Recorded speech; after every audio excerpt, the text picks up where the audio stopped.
સુરત ચૂંટણી પહેલાં કોંગ્રેસ તૂટી દક્ષિણ ગુજરાતના રાજકારણમાં ભૂકંપ સર્જાયો.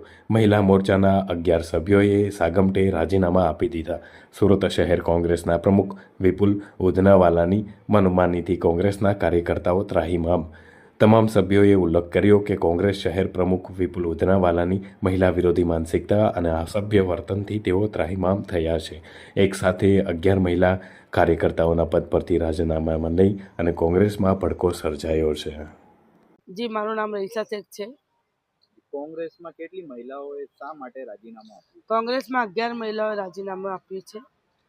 કારણ કે વિપુલ જે પ્રમુખ છે, અત્યારે સુરત જિલ્લાના પ્રમુખ શ્રી વિપુલ ઉધનાવાલાના માનસિક ત્રાસથી અને એમના જે અશબ્દ ભાષાના પ્રયોગથી અને વારંવાર મહિલાઓને ટાર્ગેટ કે વારંવાર મહિલાઓને બેઇજ્જત કરવાના જે પ્રયત્નો થયેલા છે એમના હસ્તકમાં, એના લીધે મહિલાઓ ત્રાસીને રાજીનામું આપ્યું છે.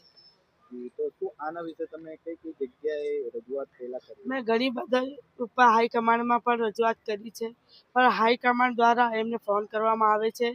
એ ખબર નહીં શું વાત કરે છે ને શું નથી, એ વાત દબાવવામાં આવે છે.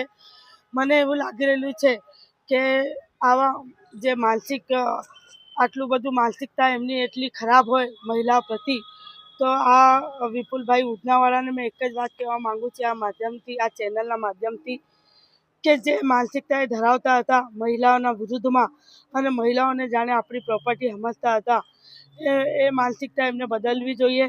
કારણ કે અમારા જે શ્રી રાહુલ ગાંધીજીનો જે સ્વપ્ન છે ગુજરાત જીતવાનો, મને નથી લાગી રહેલું છે કે આવા જે પ્રમુખ છે આવી માનસિકતા રાખતા હોય તો એના સ્વપ્ન સાકાર થશે.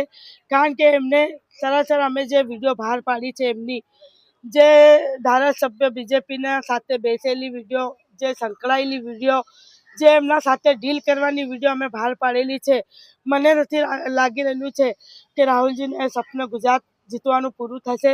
કારણ કે બીજેપી લોબીનો એમના પર સરાસર હાથ છે. એમને હટાવવામાં આવશે તો જ કંઈ ઉદ્ધાર થશે, નહીં તો સપનું એમને એમ જ રહી જશે. મહિલાઓને ખાસ શા માટે કઈ રીતે હેરાન કરી?